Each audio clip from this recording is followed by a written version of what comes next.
I think I finally understand. Some of y'all are literally just scared of being uncomfortable, okay? I said it. And I'm getting a little bit sick of it. I'm not gonna lie. Everybody says they want friendship and connection and relationships, but like you find yourself overly managing things to the point where you're actually pushing that away. To the point where if somebody disagrees with you, oop, I gotta cut them off. Oop, you're cut off. If somebody even look at you the wrong way, oop, you're cut off.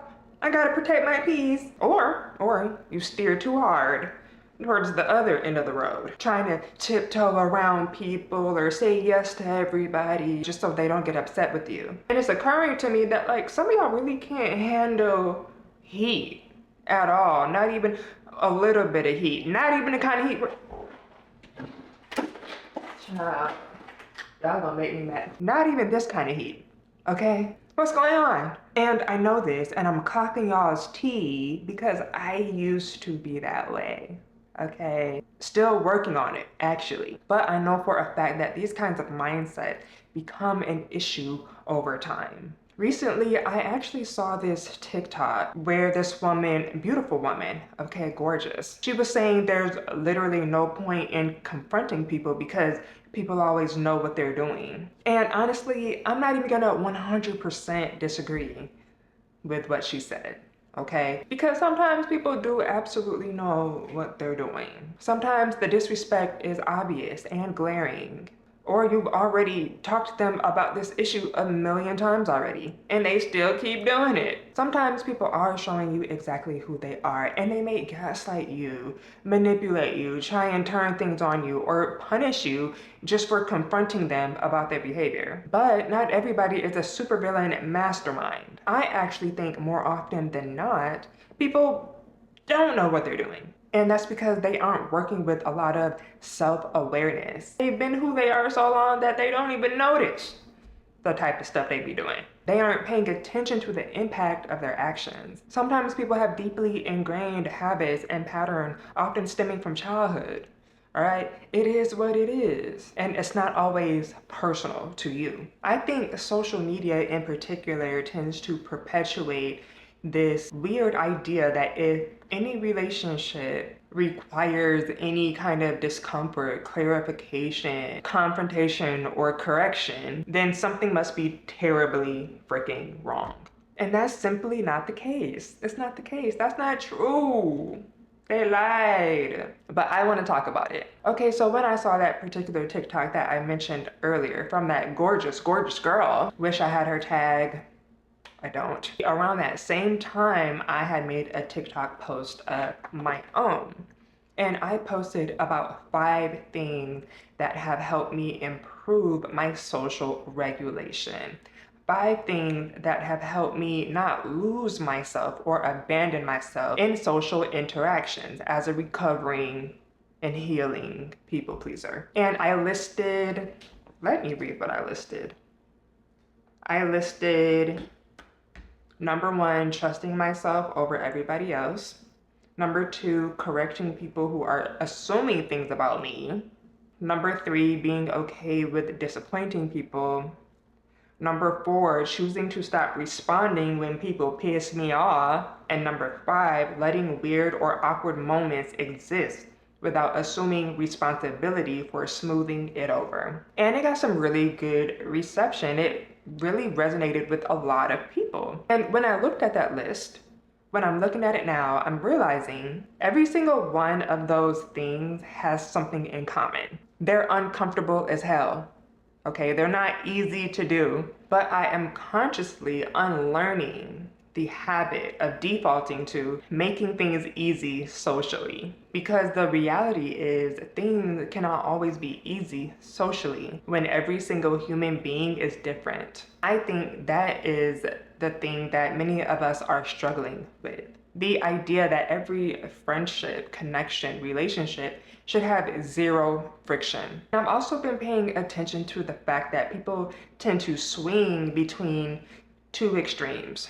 Okay, On one side, we have people that avoid confrontation altogether. All of that talk and rhetoric around people know what they're doing. And sometimes that is valid. Sometimes they've had enough experiences and confirmation to come to that conclusion. But sometimes it's just avoidance. And sometimes you're just saying that because you don't want to have a hard or uncomfortable conversation with somebody.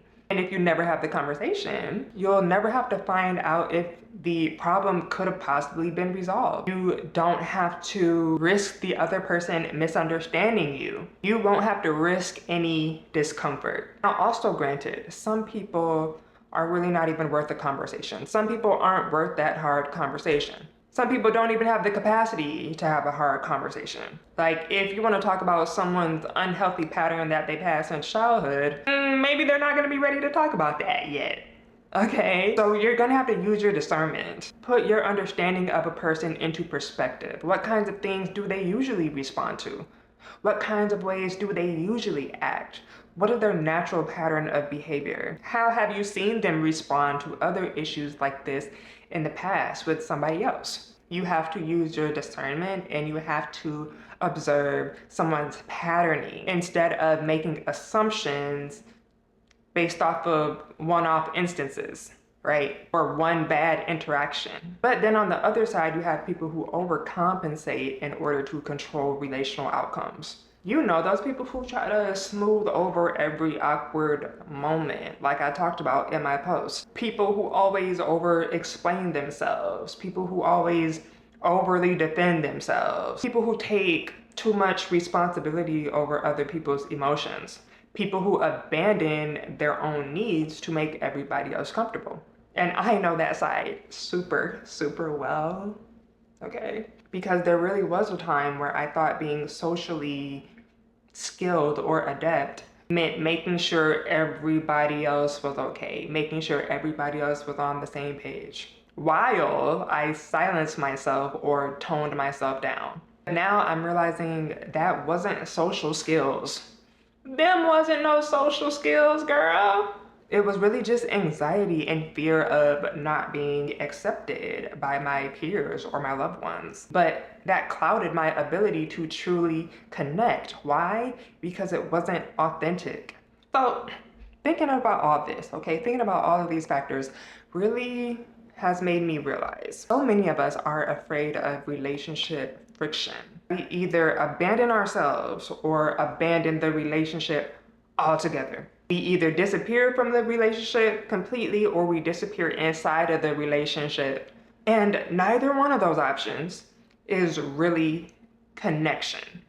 Because real live relationships with real human beings who are also imperfect require friction. But there is a middle ground, okay? There is a middle ground, guys. I think people just aren't used to exploring that. We aren't used to exploring the middle. I think social media really puts a microscope on those polarizing hot takes, okay? Hot takes that are nuanced don't go viral. Hot takes where you have to critically think don't go viral.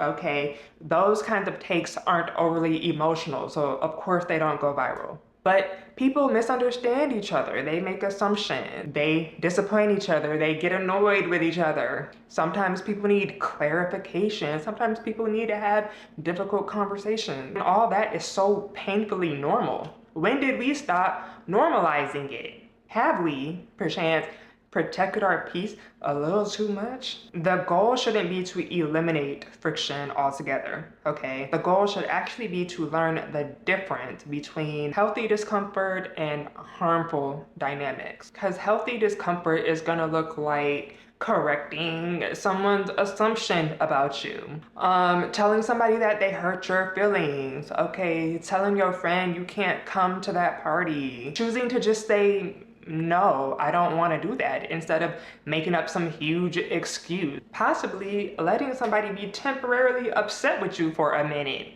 Okay, that's not going to be the end of the world. And harmful dynamics are going to look like repeated disrespect, patterned negative behavior, abuse, manipulation, contempt, when someone keeps doing the thing that you've asked them to stop doing. Healthy discomfort and harmful dynamics are two different concepts, okay? But I feel like too many of us are lumping them together. All right, I'm sorry. I'm gonna hold your hand when I say this. We need to stop doing that. We've got to stop. Because when we do that, when we start treating all the uncomfortable moments like they're dangerous, that's when we stop connecting. That's when we start cutting everybody and their mama off, pushing everybody away, or holding people to damn near impossible standards. And instead of developing discernment, we start to lean into avoidance territory. I personally don't think that healing means becoming somebody who never confronts anyone, or being somebody who never gets upset, because sometimes people could use a couple cuss words. Okay? Sheesh. Nor does it mean keeping everybody happy. I think healing is really about becoming someone who can tolerate enough discomfort to stay connected to themselves while also staying connected to the people they care about. That's the skill I've been trying to build. What about you? Think about it. Well, that's all I have for this video. Let me know what you think in the comments. As always, stay gorgeous, and I will see you in the next one. That's why they should have never said